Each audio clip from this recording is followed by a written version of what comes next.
reflections of graphs. So in a previous video, we talked about vertical shifts, moving the graph up or down, and horizontal shifts, moving the graph left or right. In this video, we're going to talk about reflections. So we're going to reflect it about the x-axis, so from top to bottom or bottom to top. Or we're going to reflect about the y-axis, from left to right or from right to left. Our objective, use reflections to graph functions. So graphs of functions can be reflected about the x-axis, so the x-axis is the line of symmetry, or the y-axis, where the y-axis is the line of symmetry, by making specific changes to the function's equation. Okay, recall, if a graph is reflected about the x-axis, each x value has two y values, one positive and one negative. When you reflect about the x-axis, okay, every x value has two to reflect it, okay, a value up here and then reflect and a value down here. So to reflect about the x-axis, we want to negate the entire function. All right, if a graph is reflected about the y-axis, here to here, okay, every y value has two x values, one positive and one negative. So to reflect about the y-axis, we want to negate the input, as we see here. Let's take a look. So I can leave that up there so we can work with it, okay? So x-axis, we negate the function. Y-axis, we negate the input to reflect it. So let's make our function g of x, let's start with f. F is the most common starting. Let's take a look at our common function, the cube root function. So f of x is equal to the cube root of x. And we know what that looks like. Okay, the cube root function looks like this. This is f of x is equal to the cube root. Okay, well, we want to reflect this about the x-axis. So we want this to go to here and this to go to here. So we want to negate the entire function. So our g of x function is going to negate, if you want to use parentheses, whoops, I should use the equal sign first. If you want to use parentheses, that might help you. We're going to negate everything. Like that. Negate the entire function.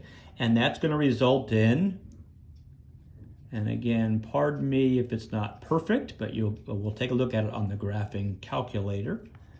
That's going to result in a reflection about the x-axis. So this is my h of x, my g of x. Making a couple of speaking mistakes here. This is my g of x function, which equals the opposite of the cube root of x. Let's take a look. Okay, so go back into here, y equals, I need my cube root. And I'm trying to recall where to find my cube root. Let's see here, nope. Clear, where's my cube root? Second quit. Is it here? No. Clear, oh, it's here. There it is, number 6 on my shortcuts. That's my variable root. Whoops, let's try it again. Okay, there's my variable root right there. Okay, I want the cube root of x. And if I graph that, here it comes in, and there it goes out. It might help a little bit if I set my window where my y scale is a little bit closer in. And here it comes. This is the cube root of x right here. Okay, and that's one of the ones we have memorized, we know. So now let's negate the entire thing. So we're going to negate it. Okay, and let's find my There we go. We're going to negate, oops, hope I can, oops, something's wrong. Clear. I want to negative, well, maybe I need a minus. Clear. I think it's negative. I want to negative the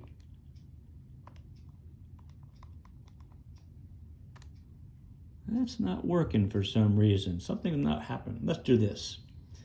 Let me see if I can make this happen. I want to negative the cube root. Okay. Let me see if I should have tested this out beforehand. My apologies. Okay. Whoops. Now that's what I thought. This needs to be a negative symbol. There we go. So now this is saying that this actually wanted me to put it in parentheses. So negate the entire function. And here comes the cube root function, which is my f function. And here comes the that function reflected about the x-axis, which is the opposite of the cube root function. Okay?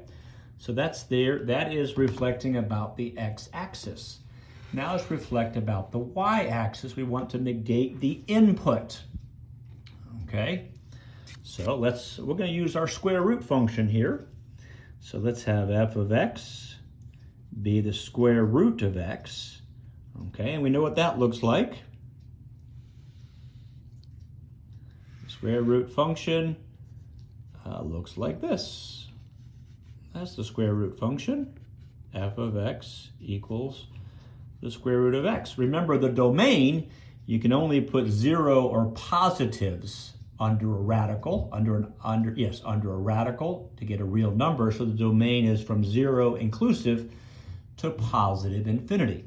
I want to reflect it about the y-axis, so I negate the input. So my g function is going to be the square root, and if it helps you, you can put the function in parentheses and go like that.